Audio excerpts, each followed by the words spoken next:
So this week I got an email that someone had commented on one of the videos and asked if I would talk a little bit about how you come up with a good introduction for an extemporaneous speech. Where I would say you begin that process is the ideal introductions come out of the research that you do for the speech, and sometimes you can find a really good anecdote that is about the subject matter itself. So the week that I'm making this recording, the big news is the crisis, well, part of the big news is the crisis in the Eurozone and the question of whether Greece is actually going to have to default. They've been offered a bailout by several other Eurozone countries, but the head of state, Papandreou, put it up for, or at least said he was going to put it up for a referendum. Now, the day I'm recording this, he's already withdrawn that. But after he went public and said there was going to be this referendum, he was summoned to Cannes to a pre-meeting of the G20 banquet where Nicolas Sarkozy thoroughly chewed him out and said what an unacceptable idea it was to vote on the bailout, that they were going to have to take it or leave it. So if you could tell a story like that, where you got a little bit of a human face onto the story to where there was conflict and suspense, and then could go from that into talking about that particular subject matter because that was a topic you'd chosen, that I think is the ideal.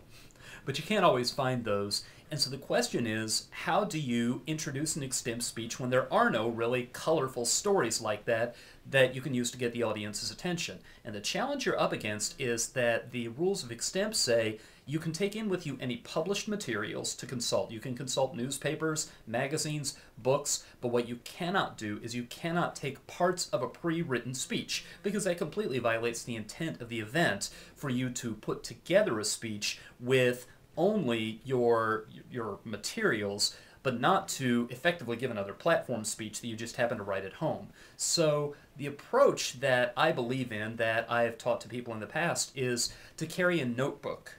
Now, this same approach works for impromptu as it does for extemp. The contents may be a little different, but I have known people to have one notebook that they use for both. And what you do is you take all of the good ideas, all of the cool ideas that you think at some point could make a really, really good introduction to an extemp speech or a really, really good illustration in an impromptu speech, you put them in that notebook, and then the notebook does not go into the round with you, because that'd be violating the rules, but before you go and have a round, you sit and you flip through the notebook and you let your eye fall on things just to refresh your memory of them. And if you're the one who put them in the notebook in the first place, all you need is to have your memory refreshed, and ideally the details, most of the details, will come back to you, especially if you're very, very selective. I say notebook because this should not grow to the size of a telephone book, or just glancing at the top couple of lines isn't going to help you much. But if you're choosy and you only put the really, really good stuff in there, so you have a limited number of ideas that you want to re-engrave on your memory,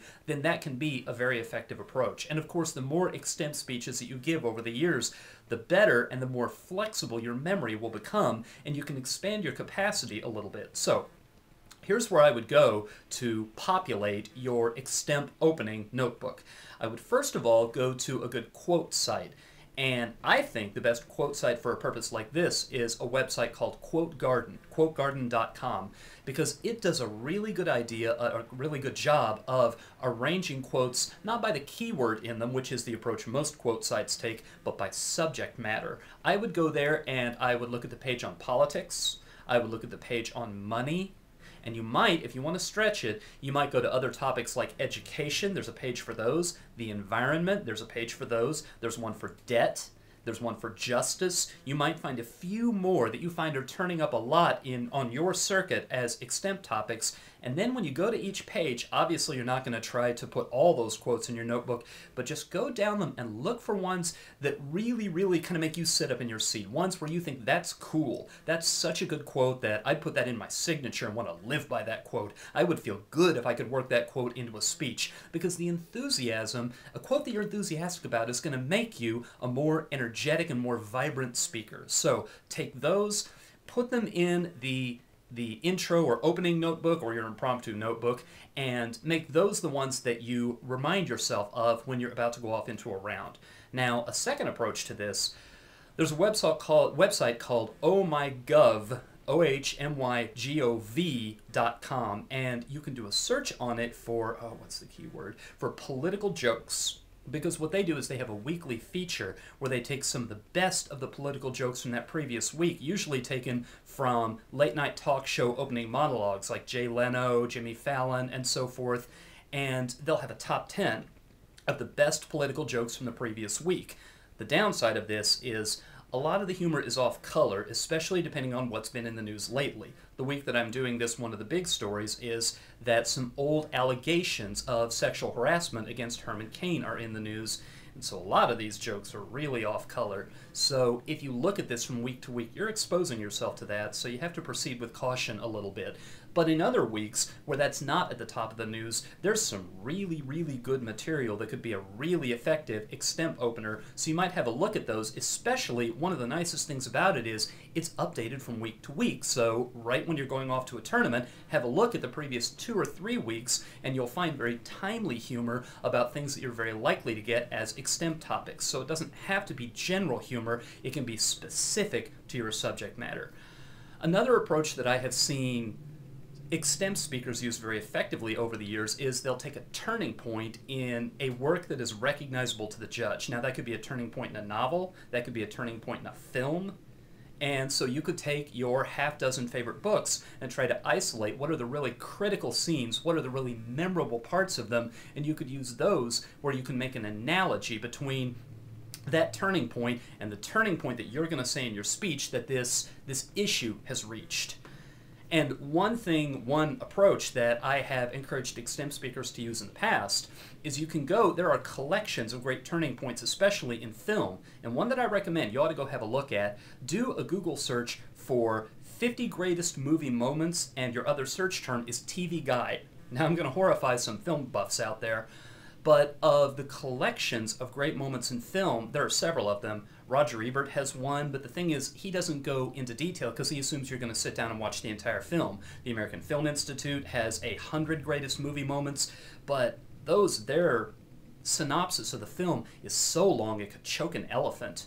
But the 50 greatest movie moments that TV Guide posted, which is available, you can find it with a simple Google search, they have this really short, accessible, digestible paragraph that sets up the context of the scene and then describes what happens in the scene. So if you were to look over those, and especially look for ones where you recognize the film, but also look for ones where you're kind of familiar with the film even if you haven't seen it, and you can get enough of what happened that those have the potential, especially you'll see the connections between particular scenes and particular extemp topics that come up again, especially if you've done extemp for a while. Those can be things that go down in the extemp notebook.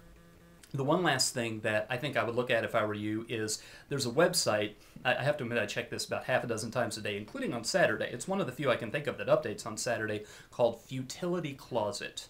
Futility Closet, and they have these wonderful, wonderful obscure stories. They also have math puzzles. They also have, you'll just have to look for yourself what they have, but I've always thought that that was a really, really good resource for some of the building blocks and the bits and pieces that can be used to make a speech really kind of vivid.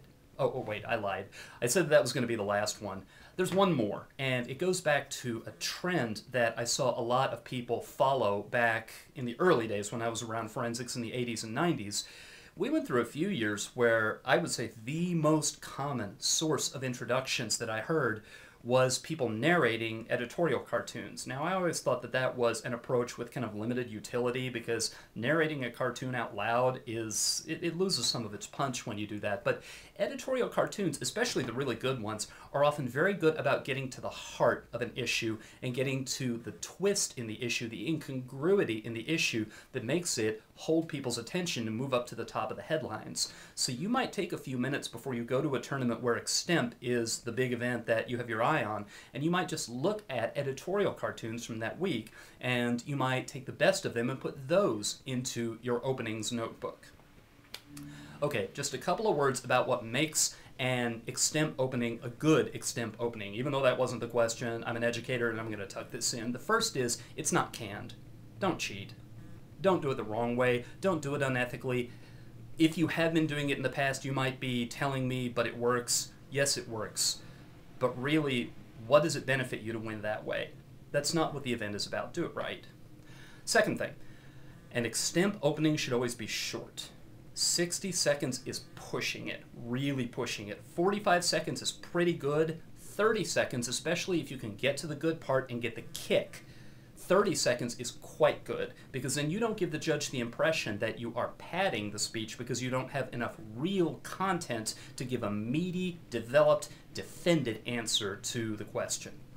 The next thing that I would say about a good extemp opening is it leads right into you saying just a little bit about why the topic matters, why the topic is significant, why your topic, to put it in language that if you're a debater should make sense to you instantly, why your topic outweighs the other topics in the round.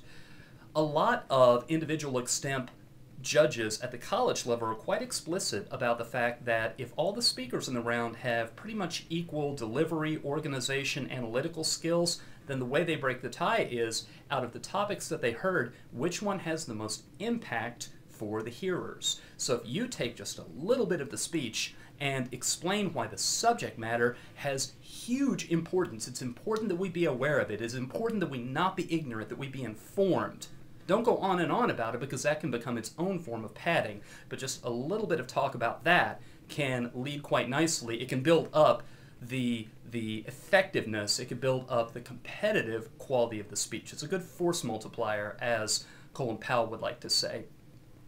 And so if you've got an opening that leads into that, if you've got an opening that sheds some light on why this subject matter is important to the people hearing it, then that's something that you want to incorporate. And finally, of course, you want one that's going to slide easily into the question that you're asking, where you don't have to make an abrupt segue, an abrupt change of subject.